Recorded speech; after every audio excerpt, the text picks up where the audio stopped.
कहानी की शुरुआत में हम एक यंग लड़की को देखते हैं जिसका नाम लिली है। लिली अपनी कहानी सुना रही होती है। वो बता रही होती है कि उसके घर के हालात बहुत खराब थे।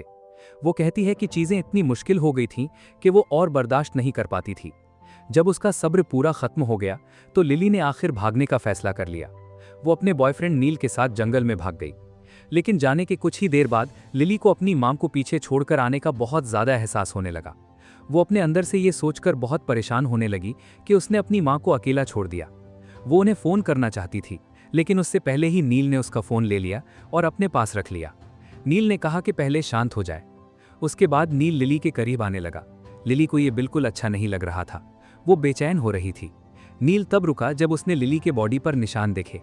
नील को ये देखकर बहुत हैरानी हुई। लिली ने कभी नहीं बताया था कि उसके घर में क्या हो रहा था, खास तौर पर जब चीजें कंट्रोल से बाहर हो जाती थीं। बाद में लिली और नील जंगल में और अंदर चले गए। उन्होंने वहां रात बिताने का फैसला किया। नील ने लिली से टेंट लगाने को कहा। वो खुद पानी और लकड़ी ढूंढने चला गया, लेकिन कई घंटे बीत गए और नील वापस नहीं आया। लिली को घबराहट होने लगी। वो उसे चिल्लाने लगी, नील। वो जंगल के बीच में अकेली थी और उसका फोन अब भी नील के पास था। आखिर में लिली को रात अकेली वहां गुजारनी पड़ी, जबकि नील कभी वापस नहीं आया। अगले दिन लिली ने नील को ढूंढने का फैसला किया। वो जंगल में और अंदर गई, लेकिन अचानक उसे भेड़ियों के चिल्लाने की आवाज सुनाई दी। बहुत ज्यादा डर कर वो भागने लगी। उसे पता नहीं था कि वो कहाँ जा रही है। खुशकिस्मती से लिली ने जंगल के बीच में एक घर देखा। उसे मदद की सख्त जरूरत थी। वो घर की तरफ दौड़ी और दरवाजा खटखटाया। कुछ ही देर बाद एक बूढ़ा आदमी ने दरवाजा खोला और उसे अंदर जाने दिया। लेकिन उस आदमी को ऐसा नहीं लगा जैसे लिली का आना कोई अजीब बात हो।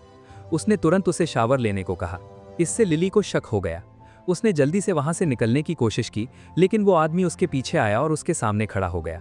लिली का पास्ट बहुत मुश्किल था, इसलिए जब उस आदमी ने आवाज ऊंची की तो लिली बहुत डर गई और उसे समझ नहीं आया कि क्या करे। आखिर में उसने वही किया जो उस आदमी ने कहा। लेकिन सबसे अजीब बात यह थी कि उस आदमी ने आवाज तो ऊंची की, लेकिन साथ ही उसने लिली के साथ ऐसा सलूक किया जैसे वो उसकी बेटी हो, जैसे वो उसकी बहुत परवाह करता हो। जब लिली ने उसकी बात मानने से इनकार किया और उसके खिलाफ जाने की कोशिश की, तो वो आदमी उसे घर के नीचे वाली मंजिल पर ले गया और वहां बंद कर दिया। उसकी उम्मीद थी कि वो अपने एक्शंस पर सोचेगी। उस पल से लिली अब बाहर नहीं जा सकती थी। ये थी उसकी बंदिश, यानी वो अब कैद हो गई थी। लिली को अब पूरा यकीन हो जाता है कि ये आदमी कोई आम इंसान नहीं है। उसका डर और भी बढ़ गया जब उसने दीवार पर अखबार की कटी हुई चिट्ठियां लगी देखीं, जिनमें गायब हुए लोगों की खबरें लिखी थीं। लिली समझ जाती है कि ये बहुत खतरनाक जगह है। वो अपनी मदद के लिए इधर उधर ढूंढती है और उसे एक टूल बॉक्स के अंदर एक आला मिलता है, जिससे वो शायद अपने आप को आज़ाद कर सकती है। लेकिन जैसे ही वो उसे लेने वाली थी, वो आदमी अचानक वहां आ गया। उसने पहली वाली बात के लिए माफ़ी मांगी और उसे ऊपर ले जाना चाहता था। लेकिन जब उसे पता चला कि लिली ने उसकी चीज़ें चेक की हैं, तो उसका लहजा बदल गया। उसने फैसला किया कि वो उसे और देर तक वहां रखेगा। उसने डिजिटल लॉक से दरवाज़ा बंद कर दिया। कुछ देर बाद वो आदमी लिली के लिए खाना लाया। एक बार फिर उसने उसे अकेला छोड़ने के लिए माफ़ी मांगी और इस बार वो नरम लहजे में और सच्चे दिल से बोला। लेकिन लिली पहले से ही बहुत परेशान थी और रो रही थी, इसलिए उसने खाना लेने से मना कर दिया। अचानक उस आदमी ने अपने आप पर से कंट्रोल खो दिया। उसने आवाज़ ऊंची की और प्लेट एक तरफ फेंक दी। उसने लिली पर चिल्लाया, मेरी बात मानो। जब लिली ने डर से कुछ किया तो उस आदमी ने जल्दी से दोबारा माफ़ी मांगी। फिर एक बहुत अजीब मोड़ आया। उसने लिली को ट्रेडमिल पर कसरत करने का हुक्म दिया और उसे वहां छोड़कर चला गया। अगली सुबह वो आदमी टेरेस पर बैठा अखबार पढ़ रहा था। अखबार की पहली खबर में 2 गायब हुए यंग लड़के और लड़की की तस्वीरें थीं, साथ में नील और लिली की तस्वीरें थीं। लेकिन उसे इसमें कोई दिलचस्पी नहीं थी। उसने आराम से अखबार एक तरफ रखा और लिली को चेक करने चला गया। वो बेसमेंट से आवाज़ कर रही थी। उसने फिर लिली को कहा कि उसे आराम करना चाहिए, क्योंकि आज संडे है और उसे अगले दिन ट्रेनिंग जारी रखनी होगी अगर वो कंपटीशन जीतना चाहती है। उसके बाद वो उसे दोबारा अकेला छोड़कर चला गया। उस रात लिली दोबारा अपने मारपीट करने वाले फादर के बारे में सोचने लगी, लेकिन अपने डर और ना जाने क्या होगा इस बेचैनी के बीच उसे ऊपर से पियानो की हल्की आवाज़ सुनाई दी। वो मेलोडी धीरे धीरे उसे शांत करने लगी। ख़त्म करने के बाद वो आदमी उसे एक नरम बिछौना लाया ताकि वो आराम से सो सके। उसने उसे एक गुड़िया भी दी ताकि उसे अकेलापन ना लगे। अगले दिन वो आदमी ने एक कारपेट बिछाया और लिली को लेटे रहने को कहा। पहले वो बेचैन थी और नहीं जानती थी कि क्या हो सकता है, लेकिन इसके बजाय उसने उसे सिर्फ हल्की फुल्की कसरत करवाई और उसकी टांगों को सहारा दिया।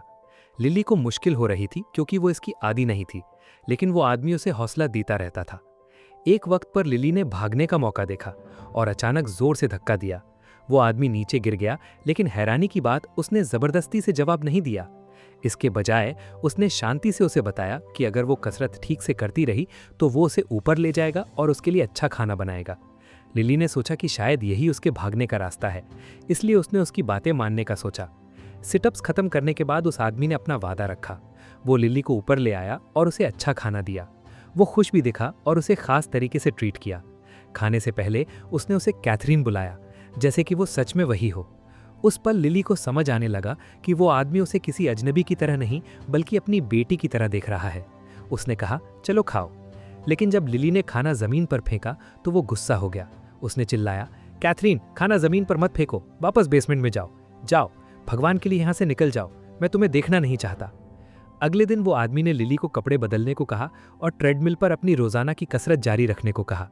अचानक किसी ने दरवाजा खटखटाया। वो विजिटर जेफ निकला, उस आदमी का छोटा भाई। जेफ उसे चेक करने आया और जल्द ही कुछ अजीब नोटिस किया। उसका भाई आम से ज्यादा खुश लग रहा था। जेफ को फिक्र हुई और उसने पूछा कि क्या वो अपनी दवाई रेगुलरली ले रहा है। लेकिन उस आदमी ने आराम से मान लिया कि उसने दवाई लेनी बंद कर दी है, क्योंकि वो पूरा ठीक महसूस कर रहा है। और उसने ये भी कहा कि कैथरीन घर वापस आ गई है। जेफ ने इस बात को सीरियसली नहीं लिया।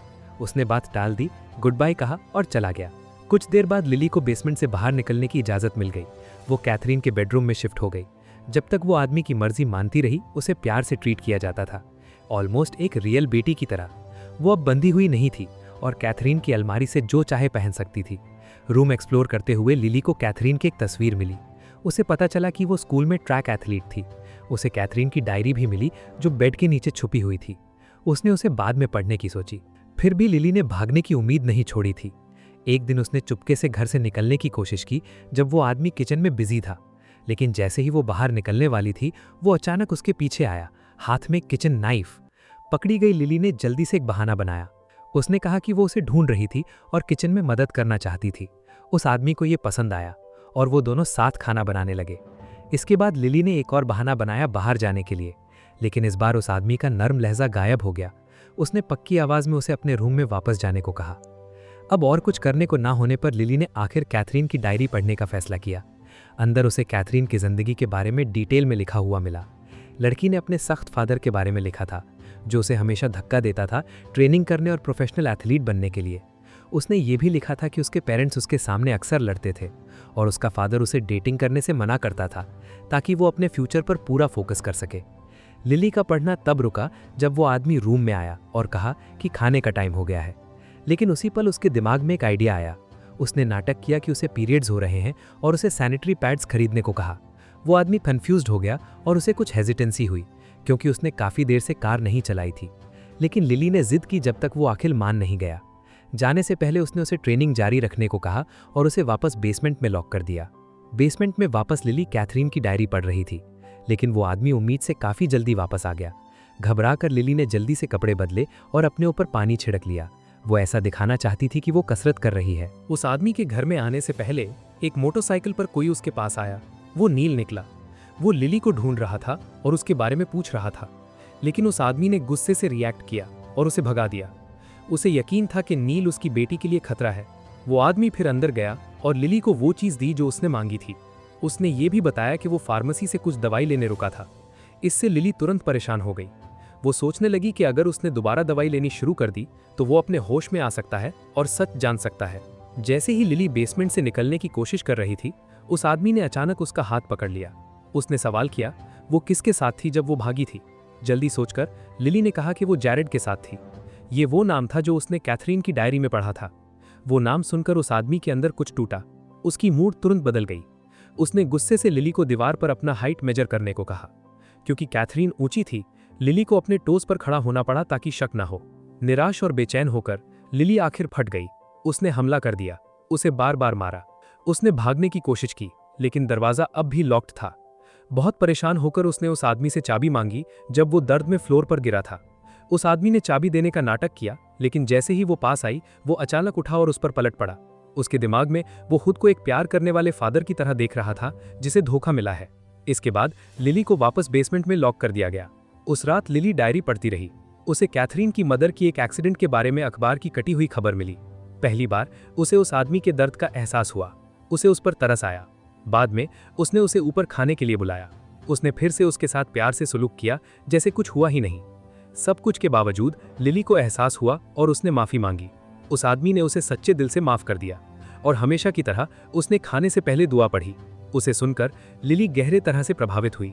उसे रियलाइज हुआ कि वो कितना यकीन रखता है कि वो उसकी बेटी है और वो उसे कितना प्यार और सुरक्षा देना चाहता है। जैसे जैसे दिन गुजरते गए, लिली धीरे धीरे इस नई जिंदगी में ढल गई। उसने कैथरीन की तरह जीना शुरू कर दिया, डायरी में अपने तजुर्बे लिखने लगी, बिना जबरदस्ती के ट्रेनिंग करने लगी। वक्त के साथ वो उस आदमी को फादर बुलाने लगी। आखिर उसे घर के बाहर दौड़ने की इजाजत मिल गई। एक दिन उसने भागने का मौका देखा। वो जंगल में इतनी तेज दौड़ी जितनी वो दौड़ सकती थी, लेकिन जल्द ही उसे पता चला कि पूरी प्रॉपर्टी फेंसेस, चेन्स और लॉक्ड गेट से घिरी हुई है। वो आदमी उसके पीछे दौड़ा और उसे एक कोने में ले आया जब वो एक बड़े पत्थर से लॉक तोड़ने की कोशिश कर रही थी। लिली का एंकल इंजर हो गया। इस वाकया के बाद उस आदमी ने लिली की सच्चे प्यार और अटेंशन के साथ देखभाल की। उसने उसकी चोटों का ध्यान रखा और उसकी मेहरबानी ने धीरे धीरे लिली का दिल नरम कर दिया। लिली को बहुत अच्छा लगा। उसने प्रॉमिस किया कि जब वो ठीक हो जाएगी वो और भी मेहनत से ट्रेनिंग करेगी। उसकी रिकवरी के दौरान वो दोनों साथ ज्यादा वक्त बिताने लगे।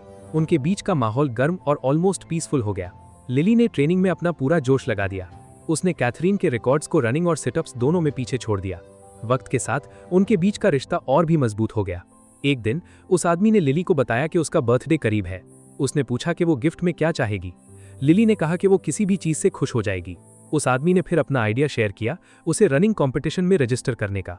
लिली बहुत एक्साइटेड हो गई और उस पल उसने उसे अपना रियल फादर मान लिया। उसने उसके साथ एक सेल्फी भी ली, एक सच्चे फादर डॉटर मोमेंट कैप्चर किया। सोने से पहले उसने प्यार और केयर दिखाई और लिली को उस घर में सच में सेफ और खुश महसूस हुआ। अगले दिन उस आदमी ने लिली को बर्थडे गिफ्ट देकर सरप्राइज किया। उसने बताया कि वो केक खरीदने शहर जा रहा है। गिफ्ट एक फोन निकला। जैसे ही उसे मिला, लिली ने जल्दी से नील का नंबर सेव कर लिया। उसने उसे फोन करने और मदद मांगने की सोची। कुछ देर बाद वो घर से निकल गई और भाग गई। वो एक बार फिर भागने की कोशिश कर रही थी। इसी बीच वो आदमी घर वापस आया। उसने अपने फ्रंट डोर पर किसी को खड़ा देखा। वो असली कैथरीन थी, वो लड़की जो सालों से गायब थी। लेकिन उस आदमी ने ऐसा रिएक्ट किया जैसे कुछ अजीब नहीं है। उसने उसे बिल्कुल वैसे ट्रीट किया जैसे वो लिली को ट्रीट कर रहा था, जैसे वो वही बेटी है जो पहले से उसके साथ रह रही है। कैथरीन घर में आई और अपने रूम में गई। उसे तुरंत महसूस हुआ कि कुछ गलत है, जैसे कोई और वहां रह रहा हो। जब उसने अपनी डायरी चेक की और नई एंट्रीज पढ़ी तो वो शॉक हो गई। किसी और ने उसमें लिखना जारी रखा था, अपने खुद के विचार और तजुर्बे लिखे थे। फिर अचानक लिली रूम में आई। वो बिल्कुल अलग तरह से बिहेव कर रही थी। वो अब पूरा खुद को कैथरीन समझ रही थी। उसने बताया कि वो उसकी जगह वहां रह रही है, वो उसके बेड पर सो रही है, उसके कपड़े पहन रही है और उसकी उपलब्धियों को भी पीछे छोड़ दिया है। कैथरीन डर और बेचैन हो गई। वो समझ नहीं पाई कि क्या हो रहा है, लेकिन पीछे हटने के बजाय लिली निराश हो गई। उसने कैथरीन का सामना किया, कहा कि उसने अपनी मदर की मौत के बाद सालों अपने फादर को छोड़ दिया। उसे यकीन था कि वो खाली जगह भर रही है, उसे वो अटेंशन दे रही है जिसकी उसे जरूरत थी।